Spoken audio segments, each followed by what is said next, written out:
Some trails don't take you where you want to go. They take you where something wants you to be. Hikers followed their paths to the end and none of them returned. Tonight, Scribe writes again. Before we begin, don't forget to like and subscribe for more chilling stories. Drop a comment and let me know where you're watching from and what time it is.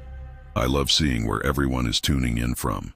And if there's a story you'd like me to cover next, I'd love to hear it too. The forest was different that night.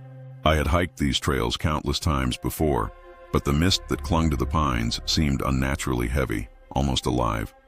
It curled around my ankles and stretched up into the treetops like ghostly fingers. My boots crunched against the damp earth, each step swallowed by the hush of the evening. There was no moon, no stars, just the dim glow of my headlamp cutting a narrow tunnel through the fog. I told myself I was here to clear my head, to escape the noise of the city, but deep down, I knew I was chasing something. A feeling, a question, a need to find. What exactly? I couldn't name it yet. At first the sound was subtle, like the breeze threading softly through pine needles. But as I paused, letting my breath steady, I realized it wasn't the wind at all. It was rhythmic, deliberate, almost human.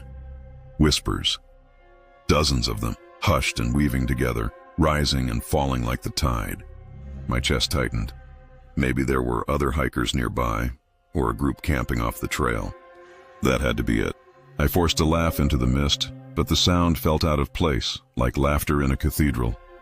I picked up my pace, but the whispers followed. Louder now, clearer. They weren't random words. They were forming a pattern. And then, cutting through the layers of noise like a blade, I heard it. My name. My blood went cold. I spun around, scanning the trees. My headlamp beam sliced across the mist, illuminating nothing but endless pine trunks and tangled undergrowth.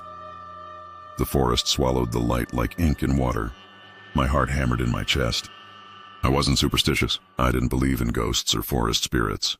There had to be an explanation.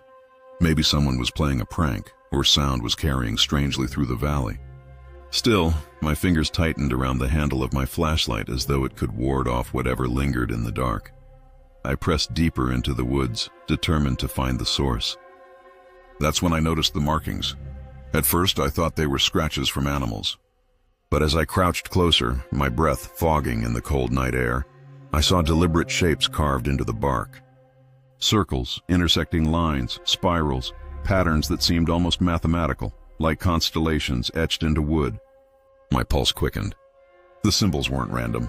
They were leading me somewhere, forming a path only visible if you knew to look for it. I followed them, step by cautious step. The deeper I went, the more oppressive the air became, as if the forest were holding its breath. The whispers swelled, wrapping around me like a cocoon. Sometimes they seemed just behind me, brushing my ear. Other times they drifted ahead, luring me forward. My rational mind screamed to turn back, but curiosity was a hook buried deep in my chest, pulling me onward. Finally, the trees parted, revealing a small clearing. In the center stood a decaying ranger outpost, its wooden walls warped and rotting. The whispers fell silent in an instant, leaving a void so complete my ears rang. I exhaled shakily, stepping into the clearing. Then, just behind me, a voice spoke my name. Clear, sharp, and unmistakable. I froze. There was no one there.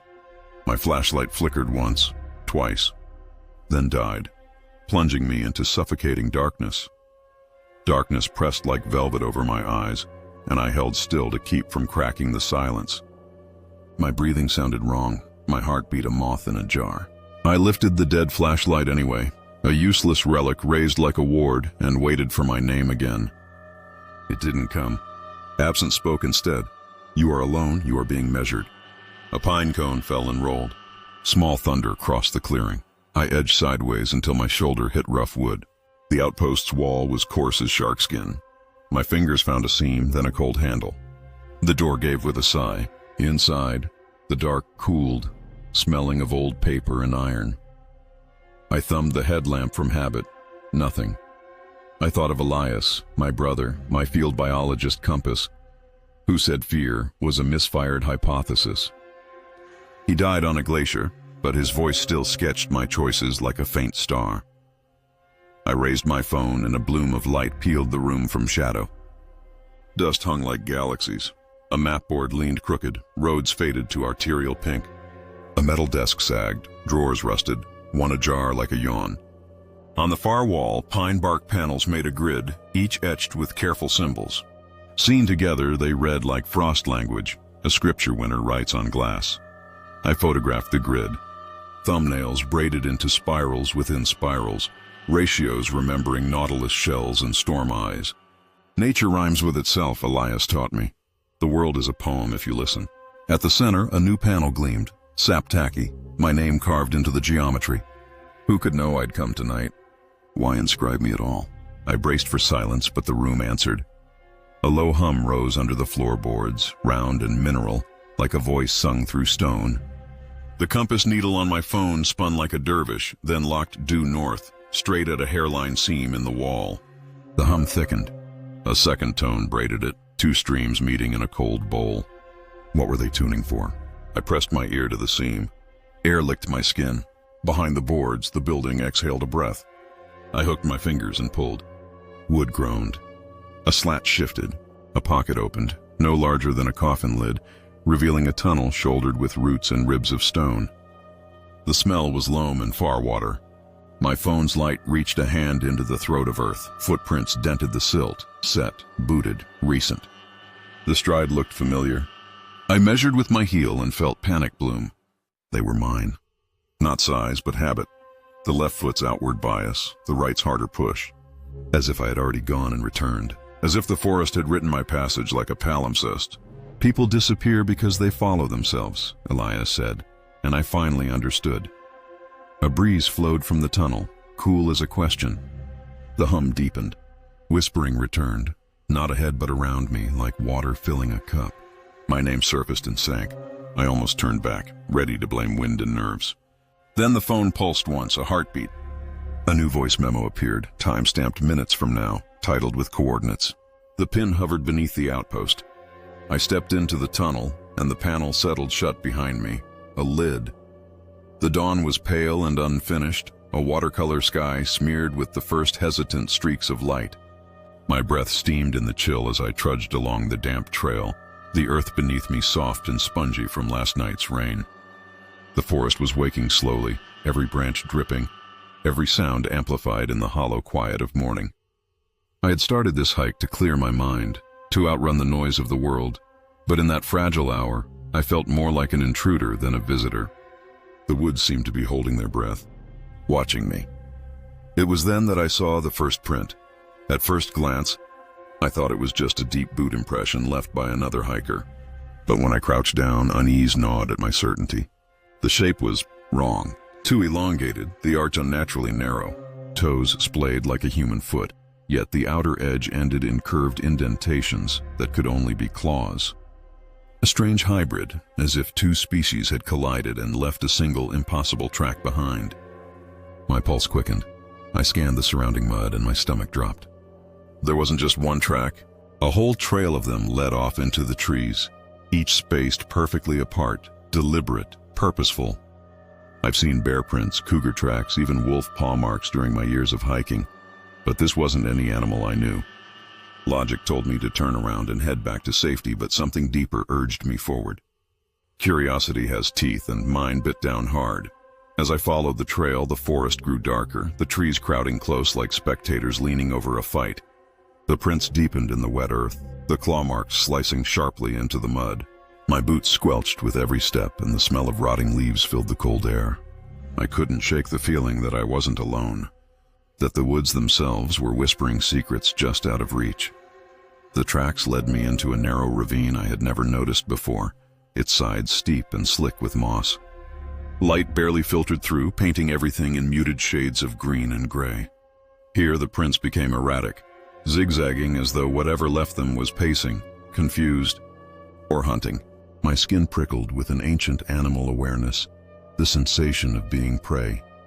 Then, as abruptly as they'd appeared, staring at the flat expanse of rock where the final impression ended. Beyond it there was nothing. No crushed vegetation, no scraped stone, no sign of where the creature had gone. It was as if it had simply taken flight. My mind scrambled for explanations. Maybe it had leapt onto a branch or retraced its steps without me noticing. But deep down, I knew the truth didn't fit inside the boundaries of reason. Heart pounding, I turned to leave, and my breath caught in my throat.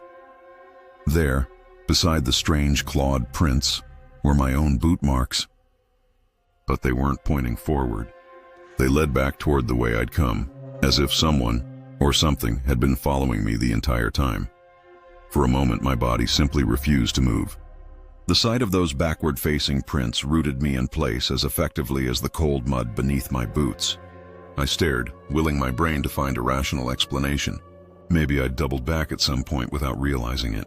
Maybe the strange lighting had tricked my eyes into reversing their direction. But the longer I studied them, the more impossible it became to deny what I was seeing. Each indentation matched the tread of my hiking boots perfectly.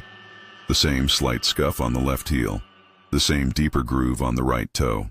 Only, they weren't mine. A chill rippled through me, colder than the dawn air. Someone had been walking alongside the creature step for step, shadowing my path through the forest. The idea settled like lead in my stomach. My first instinct was to call out, to demand if anyone was there, but the words tangled in my throat. The ravine seemed to swallow sound, pressing silence against my ears until I could hear only the uneven drum of my heartbeat. I forced myself to move, scanning the trees for movement. That was when I noticed something even stranger. The spacing of the mysterious clawed tracks and my own mirrored perfectly, like two dancers locked in a precise, nightmarish waltz. Wherever that thing had gone, whoever had followed me had matched its pace exactly. I couldn't tell which disturbed me more, the beast that could vanish into thin air, or the unseen figure wearing my steps like a disguise. I backed away slowly, careful not to disturb the mud. My breath came shallow and quick, frosting in the pale light like smoke signals of panic. As I retraced my route through the ravine, the atmosphere shifted. The once muted forest now seemed alive with sound, branches creaking like old bones, water trickling with an oddly rhythmic cadence, unseen wings beating overhead. It felt as though the woods were whispering in a language just beyond comprehension, a chorus of warnings I couldn't translate. Halfway back, I paused to check behind me, and my blood ran cold. New prints had appeared in the mud I'd just crossed. Human prints. Mine. They weren't there moments ago. I broke into a run, crashing through the underbrush, my backpack slamming against my spine. Logic splintered under the weight of raw terror. Was I chasing myself or being hunted by something that could mimic me perfectly? Every rustle of leaves felt like a breath on my neck. Every shadow stretched into the shape of an unseen pursuer. When I finally burst onto the main trail, I nearly collapsed with relief. Sunlight streamed through the canopy, warm and golden, banishing the oppressive darkness of the ravine.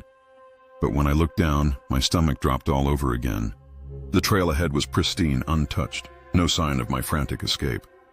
Behind me, though, the mud was a chaotic mess of claw marks and boot prints, tangled together like a violent signature.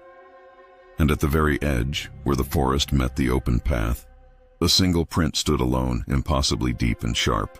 Not clawed, not human, something in between. It faced directly toward me, as if whatever had been following was now waiting for me to return. I stumbled backward, my pulse thundering. Somewhere in the distance, a low guttural sound rippled through the trees, a sound halfway between a growl and a laugh. I didn't stop to listen. I ran, and with every step, one question burned brighter than the rising sun. If those prints weren't mine, then whose were they? The forest at night has a way of swallowing the world whole. My headlamp cut a fragile cone of light through the darkness, but beyond its reach, the trees seemed endless, ancient, and waiting. I had been hiking since afternoon, planning to make camp by sundown, but I had underestimated the trail. Now fatigue gnawed at my muscles, and the cold autumn air bit deep through my jacket. Each crunch of leaves beneath my boots sounded too loud, like a signal sent to anything listening. That's when I saw it, a faint, flickering glow through the trees ahead. At first, I thought my tired mind was playing tricks, but as I squinted into the distance, there was no mistaking it. The soft orange dance of a campfire. Relief crashed over me like a tide. Other hikers, company, safety. I hadn't realized how tense I'd been until that moment, shoulders locked, pulse hammering. And then, as if to confirm it, a burst of laughter rang out. Warm, human, and achingly normal in this sea of shadows. I quickened my pace, pushing past low-hanging branches and slick roots, the glow growing brighter with every step. My breath fogged in the cold air, blending with the thin smoke drifting between the trees. Soon I could smell it, the unmistakable, comforting scent of burning wood. I imagined the hikers sitting around the fire, swapping stories, maybe offering me a place to rest. The thought was almost intoxicating, but as I stepped into the clearing, the world shifted. The fire was gone. I froze, my chest heaving. The clearing was empty, the ground littered with damp leaves and ashes. Cold, lifeless ashes scattered in a rough circle, as if a fire had burned out hours ago. My breath caught in my throat. The laughter I'd heard seconds before had vanished completely, leaving behind only the oppressive silence of the forest. Confusion clawed at me. Had I been hallucinating? Was exhaustion playing tricks on my senses? I knelt beside the ashes, pressing my hand to the ground. The soil was icy cold. Whatever fire had been here, it hadn't burned recently. My skin prickled as unease curdled into fear. I spun around, scanning the tree line, desperate to see another human being. But the forest seemed thicker now, the darkness denser, as if the night itself was closing in. My instinct screamed at me to leave, to retrace my steps and get back to the trailhead. I stumbled back the way I'd come, heart pounding. After several minutes, I turned, expecting to see the clearing fading behind me. Instead, my stomach dropped. There, through the trees, the fire burned once more. Bright, inviting, its flames leaping high. But now it was behind me, exactly where I'd just been. A chill swept through me, colder than the night air. Fires don't move. And yet, as I stared, the flames seemed to sway, almost like a living thing breathing in the dark. I took a step back, my boots sinking into soft earth, and that's when I realized the truth. Whatever was out there, each exhale tearing through the silence like paper ripped in half. The fire behind me crackled louder, almost mocking, though there was still no heat reaching my skin. It was wrong, too bright, too perfect, as if the flames weren't consuming anything at all. For a fleeting second, I wondered if it could even burn. My survival instincts screamed for me to run, but some deeper, older part of me whispered to stay still, to avoid drawing attention. I fumbled for my phone with trembling hands, desperate for light, a map, any connection to the world beyond these cursed woods. The screen glowed faintly, only 3% battery left. My thumb hovered over the emergency call button, but when I raised the phone, my signal bars vanished one by one, replaced by a single chilling word: searching. As if the device itself had been swallowed by the forest. The laughter returned, soft at first, then layered, multiplied. It echoed through the trees in a dizzying swirl, coming from everywhere and nowhere all at once. The sound didn't feel human anymore. It was stretched, warped, like a recording played backward, filling the night with a sickly joy that curdled my blood. I stumbled backward, eyes darting wildly between the shifting shadows. The fire was closer now, though I hadn't seen it move. One moment it had been a dozen yards away, the next it was nearly at my heels, its glow painting the trunks in sickly orange. The ground beneath my boots felt strange, spongy, almost like breathing flesh beneath the layer of fallen leaves. My chest tightened. Logic tried to steady me. Maybe swamp gas, maybe a group of pranksters with hidden lights. I clung to those fragile explanations like driftwood in a storm. But then the fire exhaled. I swear it exhaled. The flames bent outward as if a vast lung beneath the earth had just released a sigh, and the laughter stopped in an instant. The silence that followed was worse. I turned to flee, but my body locked mid-motion. All around me, pinpricks of red light bloomed in the darkness, dozens of tiny embers floating just above the ground. They flickered, spread, and began to form a perfect circle around me. Each glowing point pulsed in unison like the heartbeat of some colossal, unseen creature. The air grew thick with the scent of iron and wet ash, burning my throat with every breath. My phone buzzed violently in my hand.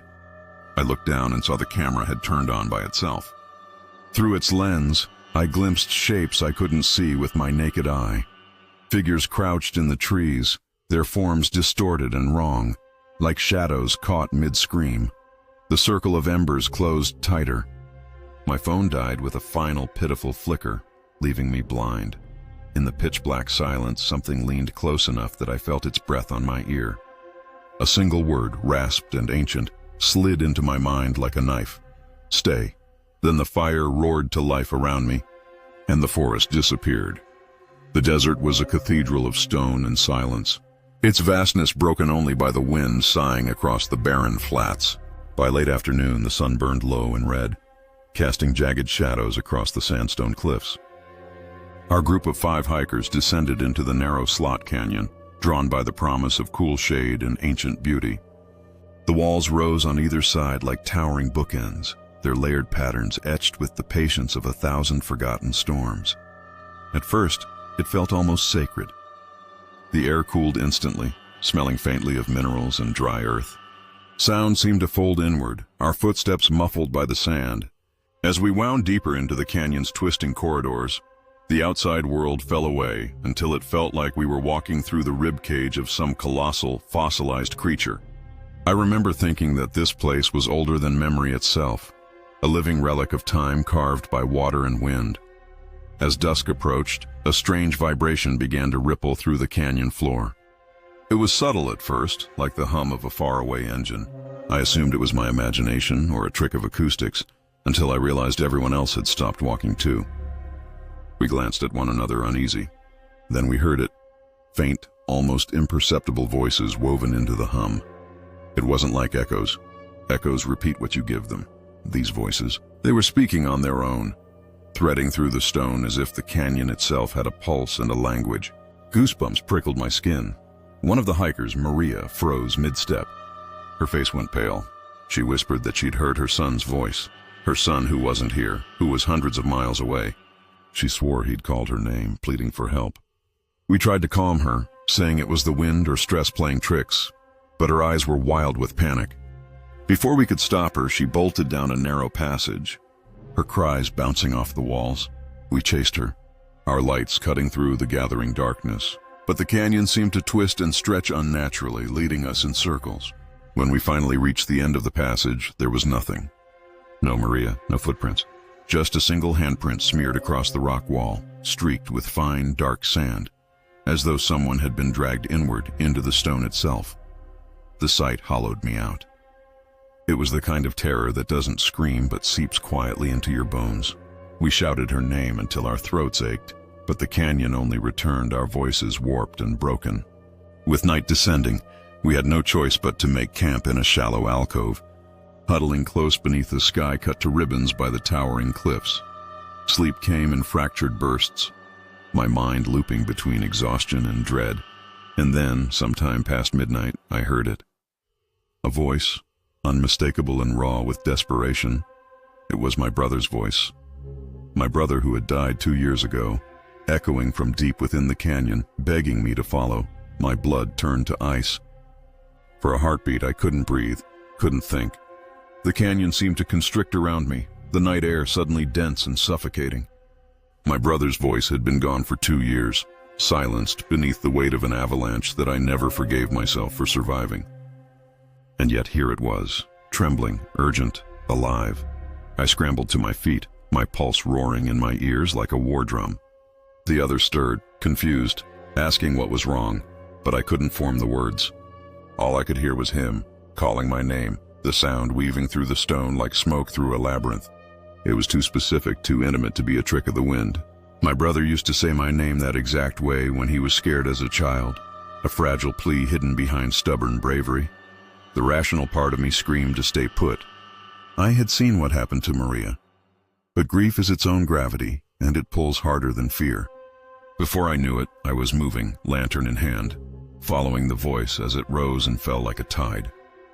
The canyon walls glimmered faintly in the moonlight, their surfaces polished smooth as bone. My shadow warped across the curves, stretching tall, then splintering into 100 smaller silhouettes that seemed to dance along beside me. As I pressed deeper, the humming returned, louder now, layered with countless other voices just beneath the threshold of understanding. It sounded like a crowd speaking through water, their words tangled and warped. The canyon wasn't just echoing, it was alive, a vast resonant chamber tuned to some ancient alien frequency. My skin crawled as the vibrations passed through me, rattling my teeth and bones like a struck bell. Then I saw movement ahead, a flicker of pale light, like moonlight caught in water. My brother's voice grew louder, almost joyous now, as if he were just around the bend. My heart soared and splintered at the same time. I sprinted forward, sand spraying beneath my boots. The passage opened into a cavernous chamber where the walls seemed to shimmer as if liquid. Shapes moved within the stone, distorted human figures, their faces stretched in silent screams. I staggered back, horror blooming like fire in my chest. This wasn't a rescue. It was a lure. Behind me, the others shouted my name, their voices distorted, coming from everywhere and nowhere. My brother's voice cut through them all, a siren song filled with aching familiarity. I turned toward it, tears blurring my vision. He sounded so close, so heartbreakingly real. Then I saw the mark on the ground, a fresh handprint, identical to Maria's, pressed deep into the sand. My breath hitched, the walls pulsed, and the humming reached a fever pitch. I understood then, the canyon was hungry. It didn't just swallow bodies. It swallowed memories, voices, love itself, feeding on what we most longed to hear. The final thing I heard before the darkness closed in wasn't my brother at all. It was my own voice whispering my name from inside, the kind of silence that felt intentional, like the woods themselves were holding their breath. My boots sank into the damp soil with each step, leaving shallow impressions quickly swallowed by fallen leaves. I'd been hiking since dawn, chasing solitude, trying to leave behind the static of city life and a head full of noise. The map showed nothing unusual ahead, just another stretch of forest leading toward the river basin. But as the trees thickened and the light dimmed, an unease began to crawl beneath my skin. That's when I saw him. A figure emerged from the mist ahead, tall and rigid, wearing a faded park ranger uniform. His presence felt almost like a mirage, the way heat warps air on asphalt. He lifted a hand in a slow, deliberate gesture to stop me. His voice, when he spoke, carried the rough edge of a man who'd been out here too long. He warned me not to go past the marker up ahead, a weathered wooden post nearly swallowed by moss. People vanish out here every year, he said, his tone flat but urgent. Always past that point. You don't want to be next. There was no elaboration, no story, just that chilling statement delivered with the weight of experience. Something in his eyes unsettled me. Not fear exactly, but resignation, as though he'd given this warning many times and already knew I wouldn't listen. I nodded politely, thanked him, and watched as he turned and walked back into the fog until he was swallowed completely. For a while, I considered he might just be trying to spook me, maybe a local legend designed to keep hikers from wandering off trail. It was almost too cliché. The mysterious ranger, the ominous boundary, the whispered disappearances. My rational mind clung to that explanation. After all, I'd come here to explore, not retreat. The marker appeared soon after, a crooked wooden post etched with a faint, weather-worn symbol. I paused, staring at it, my breath hitching. The forest beyond seemed different. The trees were too evenly spaced, their branches arching together like the rafters of some vast organic cathedral. There was a symmetry here that felt unnatural, as though the landscape had been rearranged by invisible hands. Despite a growing sense of wrongness, I stepped forward. Curiosity has always been my undoing, and in that moment, it was stronger than fear. As I pressed deeper, a metallic glint caught my eye. Hanging from a low branch was a small object, swaying gently like a pendulum. I approached and froze. It was a park ranger badge, tarnished and bent, its edges etched with rust. The name was worn away, but I didn't need to read it to know. My stomach dropped. The forest seemed to shift around me, the light dimming as if clouds had rolled in, though the sky was hidden. My breath came faster. I turned to head back, and there he was, the same ranger, standing exactly where I'd first seen him, his face blank, his voice repeating the same words perfectly, like a recording stuck on loop. People vanish out here every year, always past that point. You don't want to be next. Only this time his eyes didn't blink. I stumbled backward, my pulse roaring in my ears. The words were identical, every syllable clipped and precise, as if he were a machine reading from a script. Even his posture hadn't changed. His boots were planted in the exact same divots of earth as before. A cold certainty gripped me. This wasn't a coincidence. Whatever this was, it wasn't human. or at least not entirely anymore. I forced myself to blink, and in that fraction of darkness, he vanished. The space he'd occupied was suddenly empty, the mist curling in like a closing wound. My throat felt raw, my breath shallow and sharp. I turned and ran, branches whipping my face, desperate to find the marker and retreat to safety. But when I reached what should have been the boundary, it wasn't there. The forest had rearranged itself. The trail twisted unnaturally, bending back upon itself in angles that didn't make sense, like a maze built by someone who had never seen the world outside. Trees formed repeating patterns: 3 pines, 2 oaks, 3 pines, 2 oaks, a rhythm too deliberate to be random. Even the ground felt wrong beneath my boots, spongy and uneven, like walking on the back of some massive breathing creature. My panic grew as I noticed other details. The sounds of the forest had vanished completely.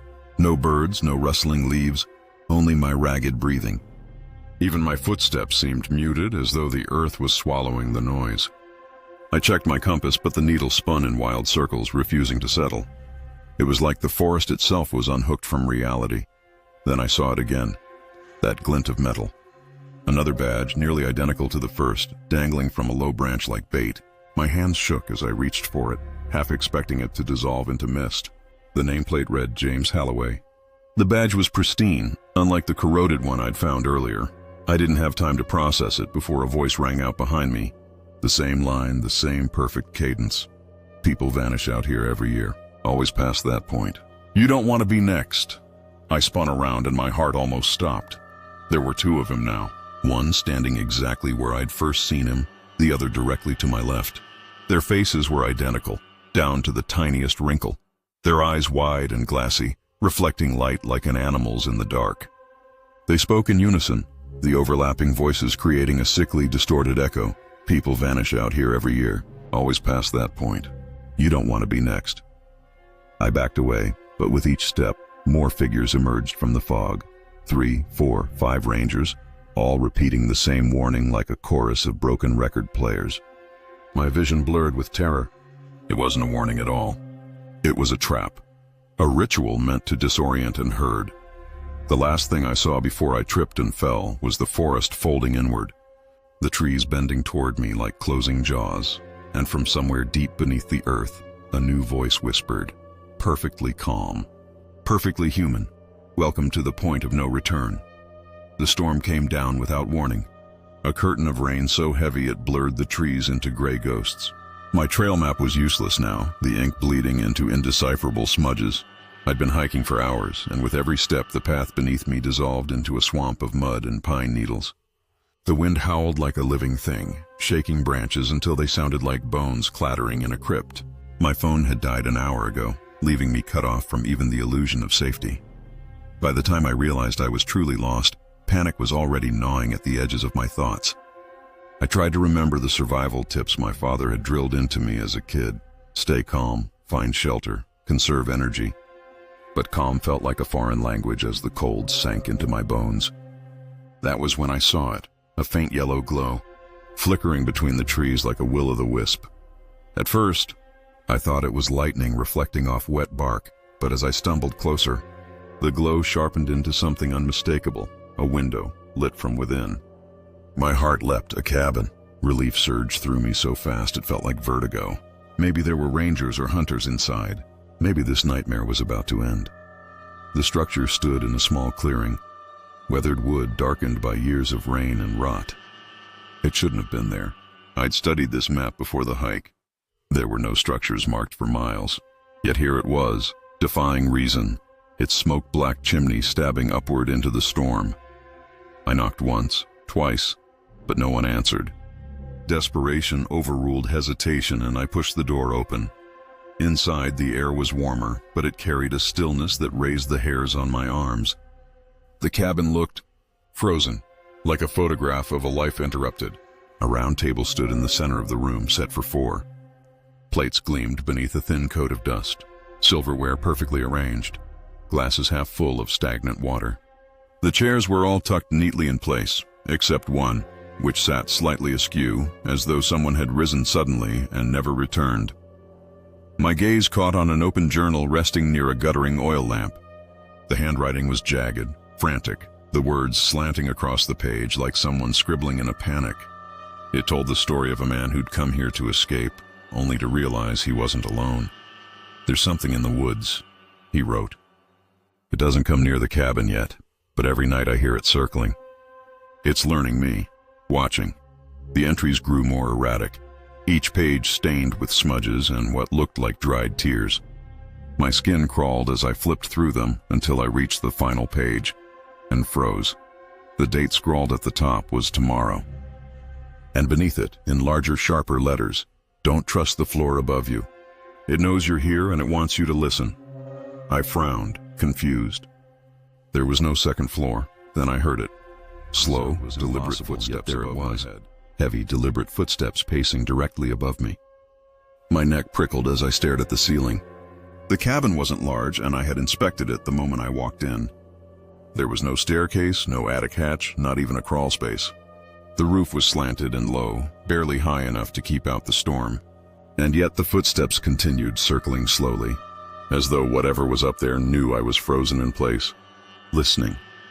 My first instinct was to bolt, to tear through the door and into the storm. But the thought of plunging back into the chaotic darkness outside was unbearable. Lightning flashed through the lone window, and for a split second, the ceiling seemed to ripple like water disturbed by a drop of ink. When the light faded, the wood looked solid again, but I no longer trusted my eyes. My breathing grew shallow, ragged. I gripped the journal like a lifeline, scanning the earlier entries for some explanation.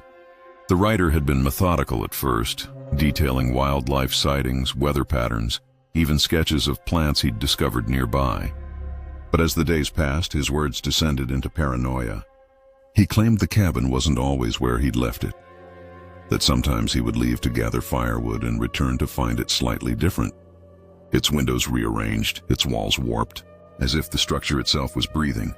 One line stood out, circled and underlined 3 times.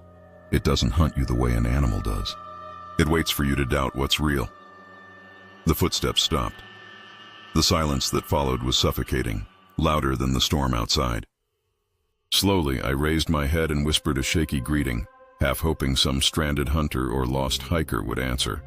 There was no reply, only the creak of wood settling, or perhaps something shifting its weight in preparation.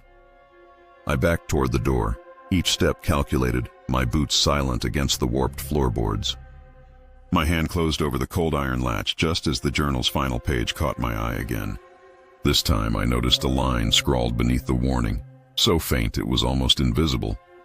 My stomach dropped as I read it. "It knows your name." A loud crack split the air, like timber snapping under tremendous pressure. I spun around and my breath caught in my throat. The ceiling was no longer a ceiling. It was opening, peeling back like the petals of some grotesque flower. Darkness spilled through the widening gap, thick and unnatural, swallowing the meager light of the oil lamp. And from within that darkness, a voice emerged, not booming or monstrous, but soft and intimate, like someone leaning close to whisper a secret. It spoke my name, my body locked, my limbs refusing to obey. The dinner table rattled violently, glasses toppling and shattering. Outside, the storm rose to a fever pitch, the wind howling like a chorus of unseen mouths. The voice came again, louder now, from everywhere at once. "Sit." The journal slipped from my hand as 4 chairs scraped across the floor, arranging themselves neatly around the table. The one left askew was waiting. For me, the trail leading toward the ridge felt different from the others I'd hiked, quieter, lonelier, as though the mountain itself had swallowed every sound.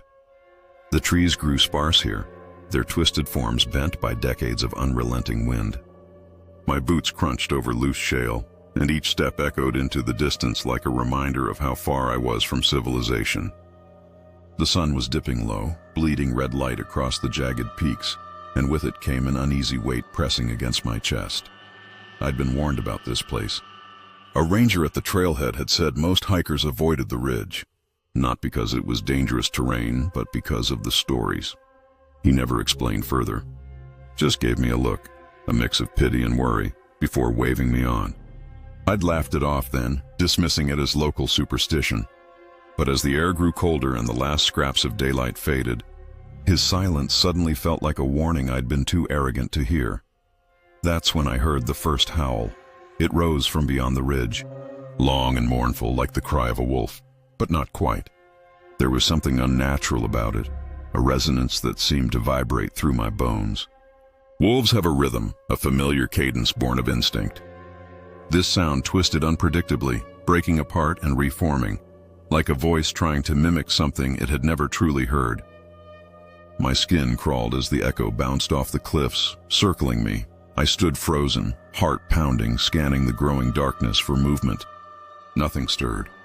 The howl faded into silence, leaving the forest holding its breath once more. I told myself it was just an animal, a trick of acoustics in the canyon walls. But doubt had already taken root, a seed planted deep in my mind. By the time I set up camp, night had fallen completely. The thin walls of my tent felt like paper against the immense, unknowable dark pressing in from all sides. I built a small fire and tried to focus on mundane tasks, boiling water, checking gear, anything to keep my thoughts from spiraling. But then the howl came again, closer this time. The firelight trembled. This wasn't the distant call of a predator staking territory. It was deliberate, almost intelligent, as though whatever was out there wanted me to hear it. My breath quickened. I doused the fire to avoid drawing attention, plunging myself into darkness so complete it felt like drowning. I lay awake all night, every rustle of leaves amplified into the scrape of claws, every shift of the wind a whisper against my tent. When dawn finally arrived, pale and reluctant, I stumbled outside and froze. The trees surrounding my campsite were scarred with deep claw marks, gouged so high into the bark they nearly brushed the branches. 12 feet up, maybe more. No bear could reach that height. A thick fog rolled in, swallowing the world in white. Somewhere within it, something massive moved, just out of sight. The fog pressed close, a slow tide swallowing trees until only their torsos remained, headless and still. Somewhere inside that milk-white ocean, something breathed. I stood in the center of my ruined camp and felt the morning turn to glass around me, brittle and waiting to shatter. The claw marks flared pale on wet bark like chalk wounds. When the wind shifted, a musk rolled through, damp fur, crushed pine, the copper trace of disturbed soil, as if the mountain itself had an animal's pulse. Instinct said run, but curiosity crouched in me like a fox, sly and disobedient. I measured one of the gouges with a trekking pole and the span of my arm, doing the arithmetic in a whisper to keep my brain steady. Even on hind legs, a grizzly would have needed a ladder. The cuts were parallel and clean, 4 deep rakes with a 5th offset higher, as if a thumb, or something studying the idea of a thumb, had tested the bark. Predators advertise. This looked like geometry, but what they didn't expect was how neatly the pattern repeated tree to tree, like a metronome set by an unseen hand. The howl rose again, closer, braided from layers of sound that didn't belong together. Part coyote, part elk, part hinge groaning in an old house. It slid through octaves as if searching for a face to wear. I packed fast, stove, bag, fear, and killed the fire ring with a boot heel. My compass spun and then quit, its needle sulking at the rim. In the fog, distance dissolved. The trail dwindled into a suggestion. I set a bearing anyway, picked a line between 2 ghost pines, and moved. The silence creaked around me like a ship. Minutes became elastic. A blackened snag with a lightning scar appeared, then vanished, then appeared again at the wrong angle. My tracks should have stitched a straight seam, yet my boot treads crossed themselves like messy handwriting. I marked a rock cairn with orange tape, walked 10 careful minutes, and found the same tape whispering from a different stone. The ridge moaned low, a sermon beneath the skin. That's when I understood I was walking the inside of a coil, not a line. I clung to reasons because reasons keep the dark from blooming. Temperature inversions can bend sound. Infrasound can thicken fear. Fog refracts light and births mirages. I narrated these facts to myself like prayer beads, each one a small polished comfort. Still, the forest felt scripted, coded like a forgotten map no human had drawn. When a branch snapped off to my left, clean as a knuckle crack, the facts fell from my hands. Something paced me at a distance that never changed. A shape moved where shapes shouldn't, higher than the understory, gliding behind the fog like a moon behind gauze. Not a gate, a translation.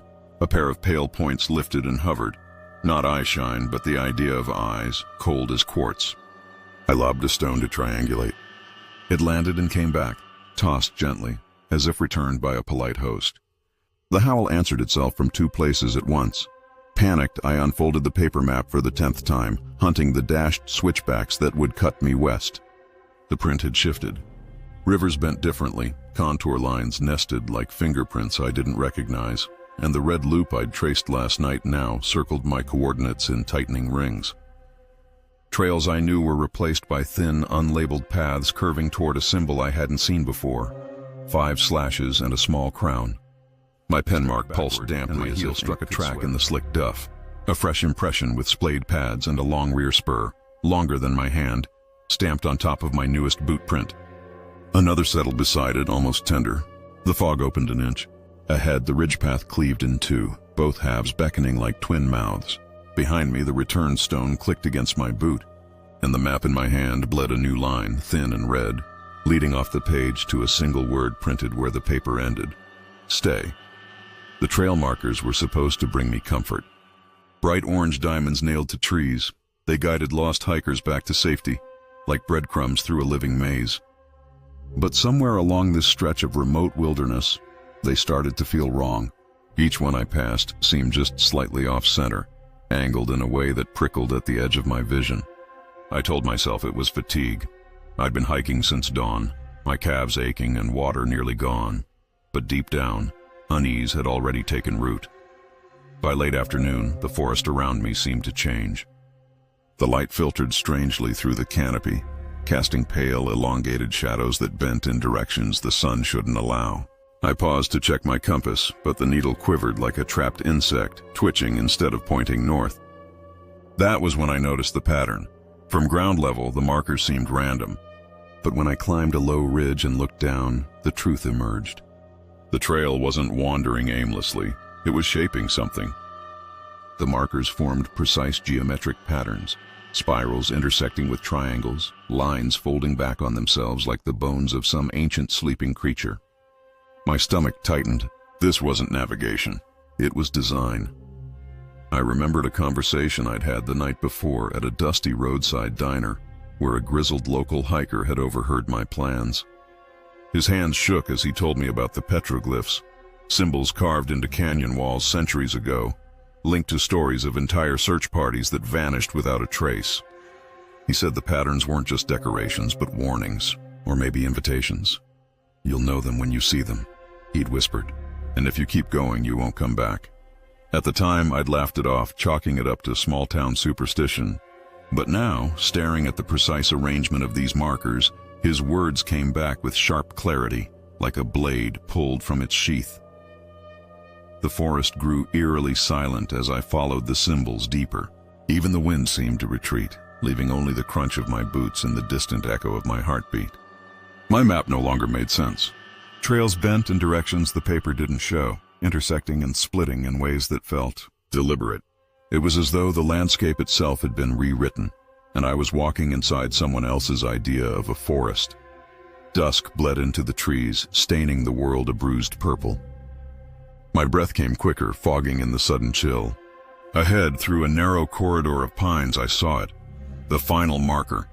Unlike the others, it wasn't a painted diamond.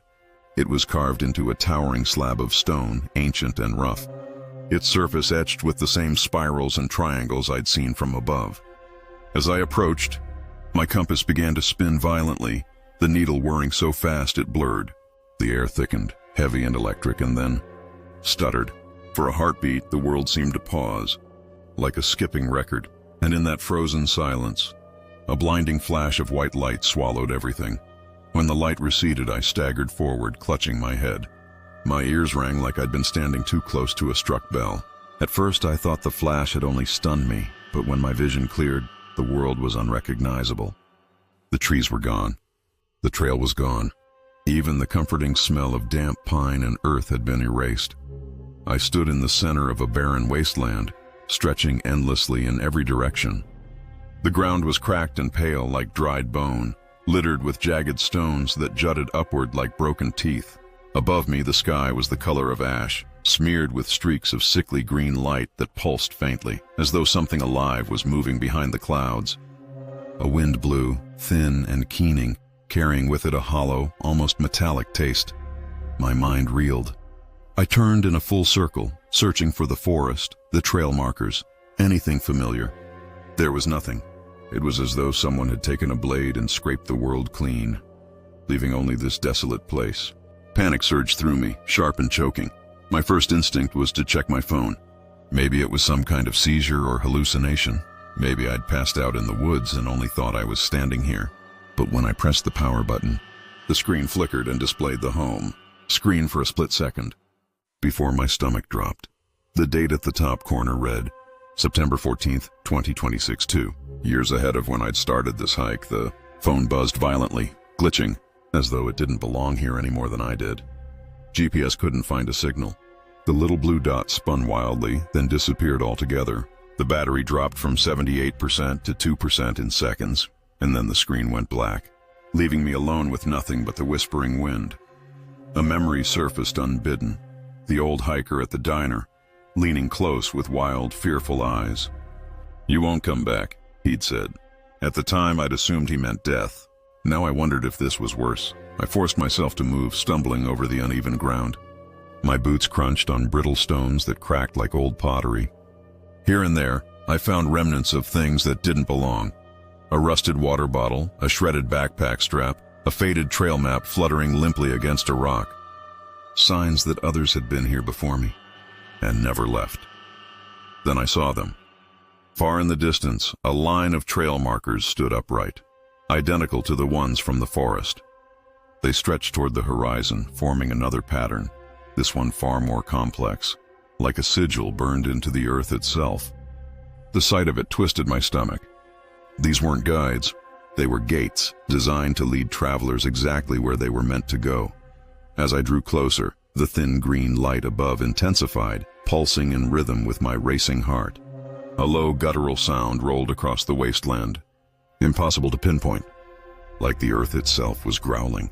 And then, from behind me, a voice spoke my name, my exact name, in perfect clarity. I turned, but there was no one there.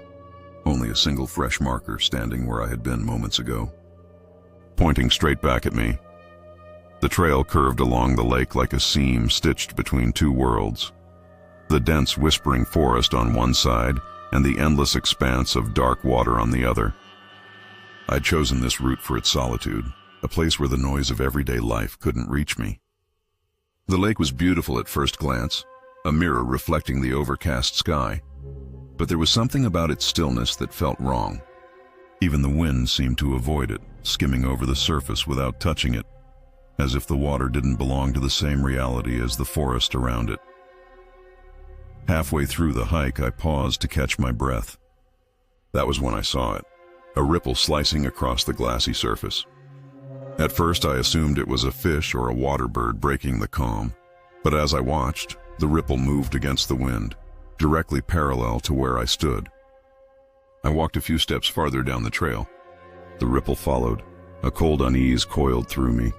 It was too precise, too deliberate, like something beneath the surface was tracking my movements.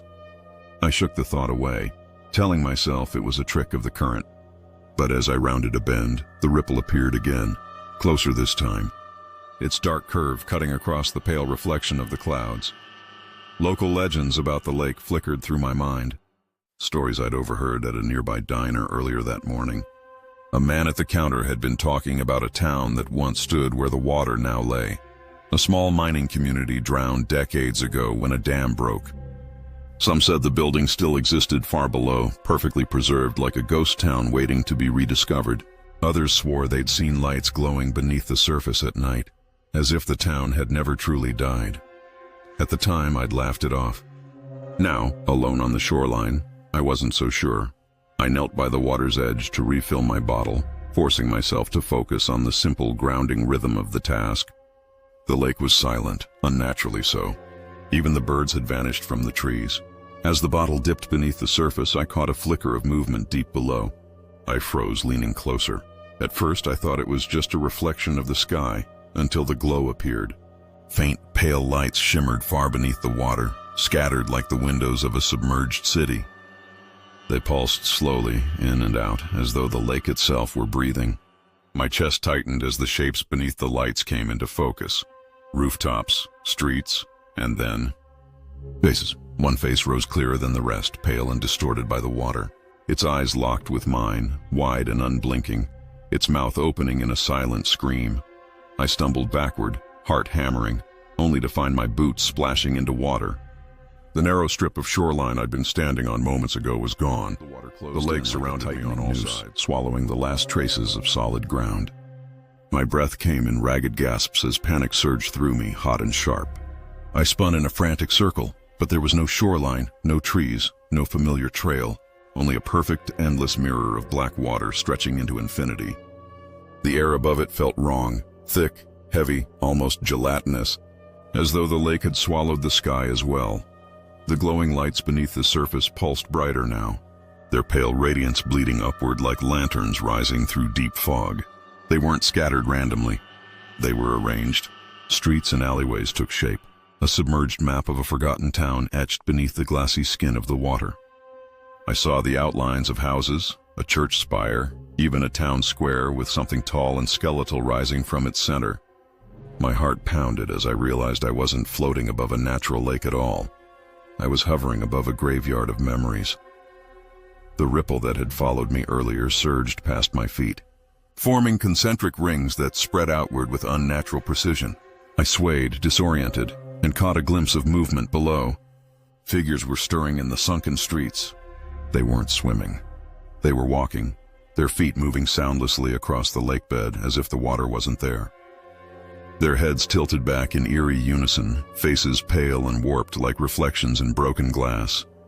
Then one of them looked up at me, the same face I'd seen before, now clearer, closer. Its lips moved, shaping words I couldn't hear, but somehow I felt them in my bones. A plea, a command, a warning. I couldn't tell which. My body swayed forward involuntarily as if the lake were calling me home. I tore my gaze away and fumbled for my phone. If I could record this, if I could prove what I was seeing, maybe I wouldn't lose my mind completely. The screen flickered to life, glitching violently. For a split second, the camera displayed not my reflection but the view beneath the water. A bustling town alive with people in outdated clothes, laughing, talking, living their ordinary lives. Then the image fractured, replaced by darkness, and the phone went dead in my hand. A guttural groan rumbled from below, vibrating through my legs like the hum of a vast engine. The lights shifted, spiraling inward toward the skeletal tower in the town square. As they converged, the water beneath me began to move, not in waves, but as a single massive organism breathing in. I staggered backward, desperate to find land, but every direction was the same. The water stretched forever, and my footprints from earlier were nowhere to be found. A sound rose through the mist, high and keening, like 1,000 voices crying out at once. When I dared to look down again, the face was gone. In its place, my own reflection stared back at me from below, pale and wide-eyed, its mouth moving silently. Then it smiled, and the lake swallowed me whole. The trail had been steadily deteriorating for miles, until it barely resembled a path at all. Fallen branches, moss-covered rocks, and long-forgotten signs of hikers long gone. I was about to turn back when my boot struck something solid beneath the soggy carpet of leaves. Kneeling, I brushed away the debris and unearthed a metal box about the size of my hand. It was an old emergency radio, dented and rusted, its surface pitted by years of rain and neglect. Beside it, half buried in the dirt, lay a collapsed wooden trail sign. The words were unreadable now. The paint flaked away, but I could just make out a symbol carved into the splintered wood. 5 vertical slashes, crowned by a small, jagged triangle. A shape that stirred something unpleasantly familiar in my mind, though I couldn't place why. A strange chill crept through me, but curiosity overpowered hesitation. I turned the radio's dial with stiff, gritty clicks, half expecting nothing but static. At first, that's exactly what I got. A wall of white noise hissing like wind through broken teeth. But then, beneath the static, a voice emerged. It was faint, muffled, but undeniably human. A lone hiker reports whispers in the pines. Symbols carved into bark, repeating patterns. The forest seems to move when he isn't looking. I froze, my breath caught in my throat. Those words, they were describing something I'd heard before, almost exactly like a story told around campfires. The voice continued, threading through bursts of static. Footprints, clawed and human side by side, vanish on rock. But his own steps return, pointing the wrong way. My grip tightened on the radio. These weren't random transmissions. They were recounting the exact details of other disappearances I'd read about in hiking forums, urban legends passed between rangers and backpackers. But what made my stomach twist was the precision. The voice was not summarizing the events. It was describing them as if they were unfolding right now. Campfire ahead, laughter, warm and human, until he arrives and finds only cold ashes. I swallowed hard. The cadence of the speaker was calm, clinical, like a newsreader. And then the tone shifted. The static grew louder, and when the voice cut back through, it wasn't talking about past hikers anymore. It was talking about me. Current subject is standing at mile marker 6, southeast quadrant. Kneeling. Discovering this device beneath fallen leaves. His pulse has increased. He thinks about leaving, but curiosity keeps him rooted. He looks over his left shoulder. No one there. My head snapped to the left, heart pounding, but the trees stood empty, their skeletal branches clawing at the gray sky. The voice continued, unbroken. He feels watched. He questions his memory of the map. He doesn't know yet that the symbol on the sign matches the one from his dreams. He wonders if anyone will believe him. I stumbled backward, nearly dropping the radio. My thoughts weren't private anymore. This voice was inside my mind, narrating my fear like a predator savoring its prey. Then through the static, 5 words cut through, sharp and urgent. Whatever you do, don't look up. My body went rigid. Against every instinct screaming at me to run, I tilted my head toward the canopy, and that's when I saw it. Perched high above me, balanced impossibly on the uppermost branches, was a figure. It wasn't crouched like a climber or spread out like a predator. It simply stood, its silhouette long and unnervingly still, as if gravity had no claim on it. The pale light filtering through the trees seemed to bend around its form, warping like heat over asphalt. I couldn't see its face, only the outline of a head tilted at an unnatural angle, watching me. My throat closed, and a thin wheeze escaped, the only sound I could make. Every instinct begged me to drop the radio and sprint, but my legs were locked in place. The voice crackled again, louder now, layering over itself like overlapping recordings. Subject has seen it now. He feels the weight of its gaze. Fight or flight impulses are useless. It knows both choices, both outcomes. The words overlapped with a second track, echoing my own shallow breaths, as if the radio were not only describing me but becoming me. I wanted to smash it against a rock to sever this invisible tether, but my hands felt nailed to it.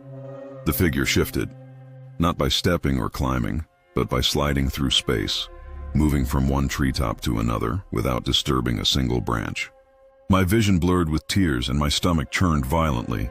Whatever it wasn't bound by the rules of this world. He considers fleeing, the voice intoned calmly. But fleeing only leads deeper into its territory. He recalls the other warnings, the vanished hikers, the patterns, the symbols carved into bark. He realizes now they were not separate stories. They were chapters. My pulse thundered as fragmented images raced through my mind. Whispering pines, clawed tracks in mud, a fire that moved like a living thing. All of it connected, like pieces of a puzzle I hadn't known I was solving. This forest wasn't haunted by multiple horrors. It was one endless design, and I was trapped inside its blueprint. The static swelled, nearly deafening, before the voice cut through with terrifying clarity. He knows he has only one chance. Do not run, do not speak, and above all, the transmission dissolved into a harsh, grinding shriek. My teeth ached from the vibration. When it returned, the voice was different, higher, mocking, almost gleeful. Too late. Branches exploded above me, showering bark and pine needles. I dropped to my knees, shielding my head. When I looked up, the figure was gone. My heart stuttered. Then I realized the forest had changed. The trees around me were subtly rearranged, their trunks forming perfect concentric rings. At the center of those rings, I knelt like an offering. The radio sparked violently in my hands, the dial spinning on its own. My own voice came through now, warped and hollow, narrating my every thought. "He will never leave these woods," it said. "Even now he's looking for an ending." The last thing I saw before the device went dead was the figure, standing silently just behind me, reflected in the dark glass of the radio's cracked screen. Subscribe, if you dare.